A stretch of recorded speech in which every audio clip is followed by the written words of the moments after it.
২৮,৯০,১৮৩ টাকা ফেরত দেব এবং একজন হাজি কমপক্ষে ৫,৩১৫ টাকা ফেরত পাবেন। কমপক্ষে সর্বোচ্চ ফেরত পাবেন ৫৩,৬৪২ টাকা। আমার মন্ত্রণালয় থেকে ফোন করা হয় না, কারো ডেবিট কার্ড ক্রেডিট কার্ডের নাম্বার চাওয়া হয় না। ধর্ম মন্ত্রণালয় হজ প্রক্রিয়ায় কোনো ব্যবসা করেন না, আমরা কোনো লাভ করি না, আমরা কেবল ইবাদতে সহযোগিতা করে থাকি। এই ক্ষেত্রে আমরা package number 1 package number 2 declare করেছিলাম। তো আমাদের সচিব মহোদয়ের আন্তরিক প্রয়াসে আমার যে বাড়ি ভাড়া করার যে টিম, চৌকস টিম, ওখানে সেনাবাহিনীর প্রতিনিধি আছে, দূতাবাসের প্রতিনিধি আছে, আমার মন্ত্রণালয়ের প্রতিনিধি আছে, ওনারা বাড়ি টু বাড়ি ডোর টু ডোর গিয়ে বাড়ি ভাড়া করেছেন এবং নেগোসিয়েশন করে বাড়ি ভাড়া কমিয়েছেন। খাবার কাছে, অনতি দূরে এবং সাশ্রয়ী মূল্য, ফ্যাসিলিটিস বেশি, ভাড়াটা কম। নেগোসিয়েশন করে আমরা বাড়িগুলো কিনেছি।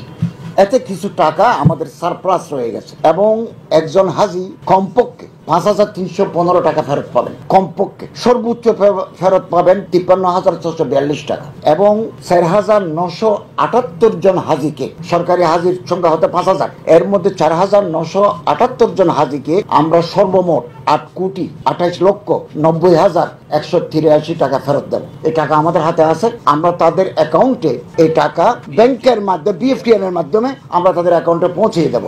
যারা মারা গেছেন এটা তাদের ওয়ারিসদের কাছে সিস্টেম অনুযায়ী পৌঁছে যাবে এবং এইরূপ টাকা পাঠাতে আমার মন্ত্রণালয় থেকে ফোন করা হয় না, কারো ডেবিট কার্ড ক্রেডিট কার্ডের নাম্বার চাওয়া হয় না। কিন্তু একটা চক্র প্রতি বছর মানুষের কাছে প্রতারণা করে টাকা নেয় যে হজের টাকা পাবেন, আপনি এই করেন সে করেন, এটা করে, এটা প্রতারণা করে। আমরা বারবার এটা সতর্ক করেছি, আপনাদের মাধ্যমে আবারও আমরা সতর্ক করতে চাই। এরূপ যদি বিকাশ, নগদ, রকেটের কেউ পিন নম্বর চায় তাহলে বুঝতে হবে সে প্রতারক। আমাদের সাবধান থাকতে হবে।